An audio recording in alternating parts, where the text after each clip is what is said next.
Il y a quelques semaines, je vous ai demandé quelle était selon vous la période ayant connu le plus de changements, que ce soit technologique ou sociologique, entre 1955 à 1985 et 1985 à 2015.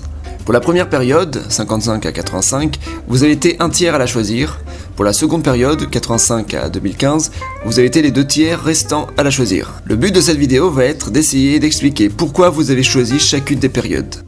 De 1955 à 1985. Si vous avez choisi cette période, c'est tout simplement parce que certains changements peuvent paraître bien plus visibles. C'est clair que voir un film sorti en 55 et un autre sorti en 85, on voit direct la différence. Entre le noir et blanc d'un côté et la couleur de l'autre, on se dit qu'il s'est passé tant de choses. Si les changements ont été majeurs, ce n'est pas un hasard. La plupart des pays occidentaux sortent de la guerre en 55, ça fait à peine 10 ans que la guerre est finie et la vie tente de reprendre son cours. On peut dire qu'elle vient à peine de le reprendre. Cependant, en même temps, on est en pleine guerre froide.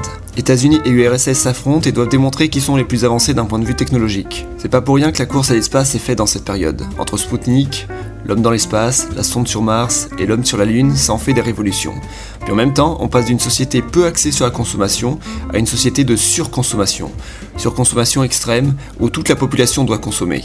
C'est une phase de très grande croissance économique aussi. Les ménages accèdent en force à la télévision, aux produits électroménagers, à la voiture, aux vacances. Et puis il y a les révolutions sociales, fin des discriminations raciales et sexuelles dans tous les pays occidentaux. Et ça, dans le film Retour vers le futur, on le met bien en avant.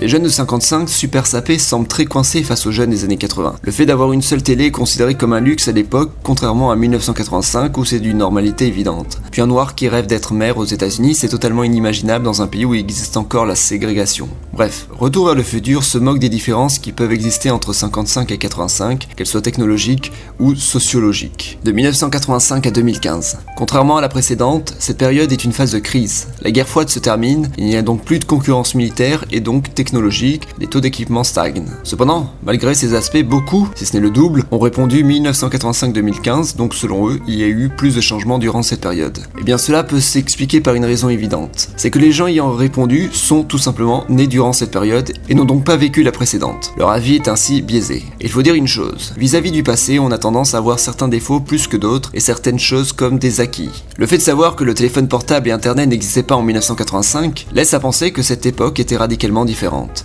voire même archaïque. Mais ce serait négliger ce qui existait déjà à cette époque et qui paraît tellement acquis, comme avoir une voiture, une télé ou même des toilettes chez soi. Des trucs qui étaient loin d'être une formalité en 1955. Il y a aussi une autre chose qui nous influence quand on pense au passé et que plus c'est loin, plus c'est flou. Par exemple, quand on pense à l'Égypte antique, on pense à une époque relativement homogène qui aurait duré 3000 ans, tout comme le Moyen-Âge qui a duré 1000 ans. C'est clair que depuis la révolution industrielle, tout semble aller plus vite, mais il faut se dire aussi que, vu qu'on n'a pas vécu ces époques, on a moins d'empathie pour les changements qui ont lieu, alors que justement, ce qu'on a vécu nous fera plus. Bref, c'était pour répondre un peu à la question et donner mon avis. Moi je réponds, et c'est mon avis personnel, que les plus grands changements ont eu lieu entre 1955 et 1985, et non entre 85 et 2015.